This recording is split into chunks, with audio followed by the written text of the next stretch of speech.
ministries, you may do so at our website or mail your support payable to the Key West Church of God, 1419 White Street, Key West, Florida, 33040 USA. Or call us at 1-877-BIBLE-08. That's 1-877-242-5308. Moments in Bible Prophecy has been a Shockley Ministries production. On behalf of Pastor Shockley, this is David McClellan saying, until next time, thank you and God bless you.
Russia-backed militants continue to violate the Minsk agreements.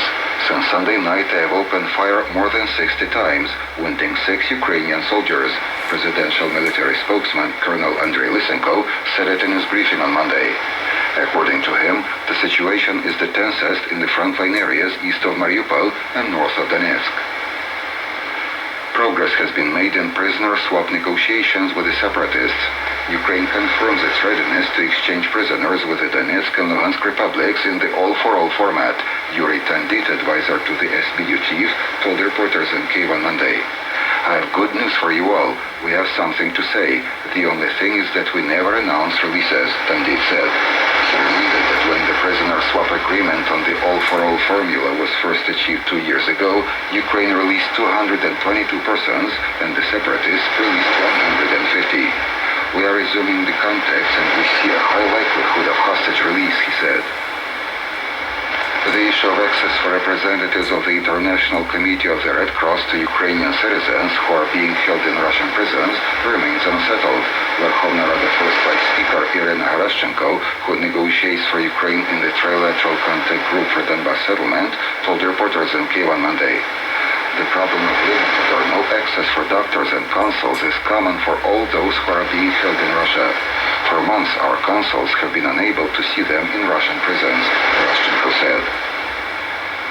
President Petro Poroshenko met in Kyiv on Monday with delegates to the 6th World Congress of Ukrainians that wound up the day before to express gratitude to the Ukrainian communities abroad for their weighty contribution to international support for Ukraine in its fight against the aggressor.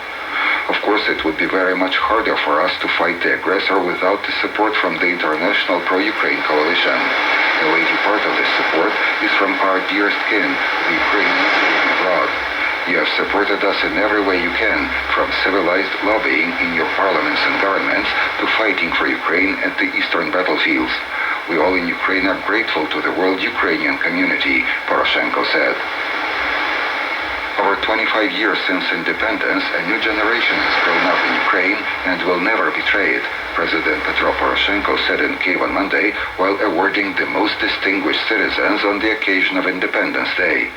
I have recently met with the first president, Leonid Kravchuk, and we talked about our young people. They are an absolutely different generation, entirely different people. They have never encountered slavery, censorship, or the absence of rights and freedoms. They will never forsake Ukraine, Poroshenko said. Ukraine's strategic priority is accession to the European Union and NATO, Verkhovna Rada Chairman Andrei Parubi said meeting with foreign ambassadors in Kyiv on Monday. It is crucially important for us to have clear reference points and have firm guarantees of our development, success, and most importantly, security. Ukraine's position must not be influenced by attitudes of some governments or individual politicians, Parubi said. He called on Western governments for toughening sanctions against Russia, saying, "When we raise the issue of international pressure on the Russian Federation, we are aware of two fronts: the military front, where the Ukrainian army is holding the line, and the international front, where sanctions are a strong tool of pressure on the aggressor. It is vitally important for Ukraine that these sanctions remain in place and be increased," Parubi said. Criminal charges have been brought against 39 citizens of the Russian Federation, including 31 military servicemen. Indictments have been submitted to court in relation to 18 Russian citizens. They are indicted of unleashing and waging the war against Ukraine, Prosecutor General Yuri Lutsenko said at a press conference in Kyiv on Monday. He said that Interpol and Europol should support Ukraine in putting top Russian officials on an international wanted list. And that was the news bulletin from Radio Ukraine International. Up next is Ukrainian Perspective, a program of news reports and commentaries.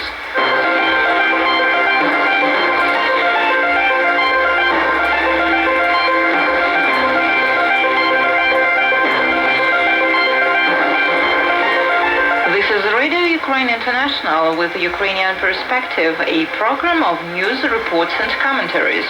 I am Tatiana Makatenko, and the studio producer is Lyudmila Sudakova.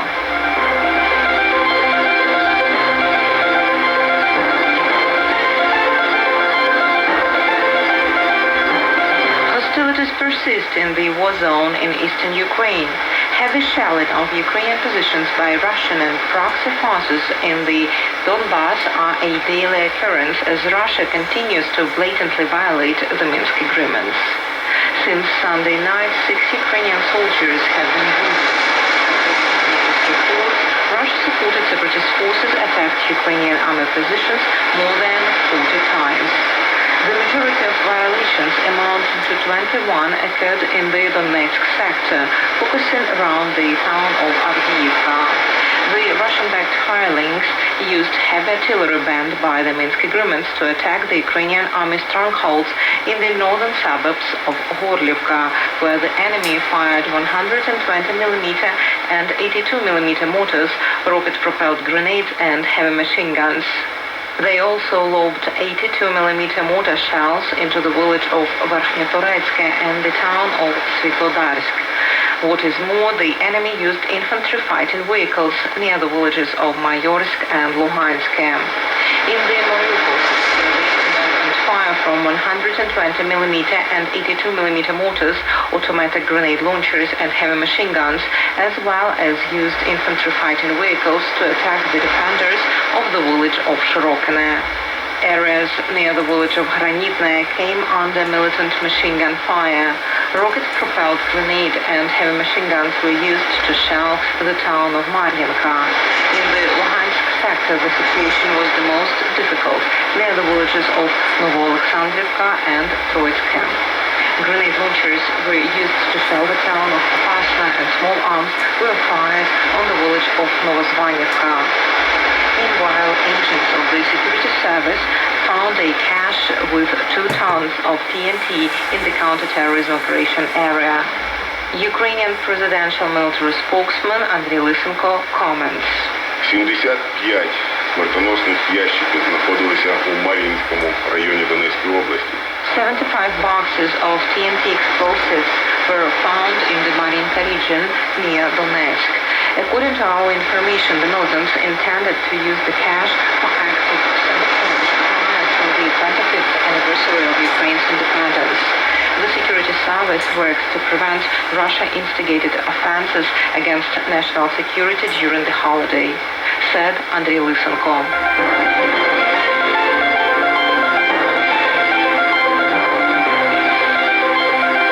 You are tuned to Radio Ukraine International, and we continue our news program, Ukrainian Perspective.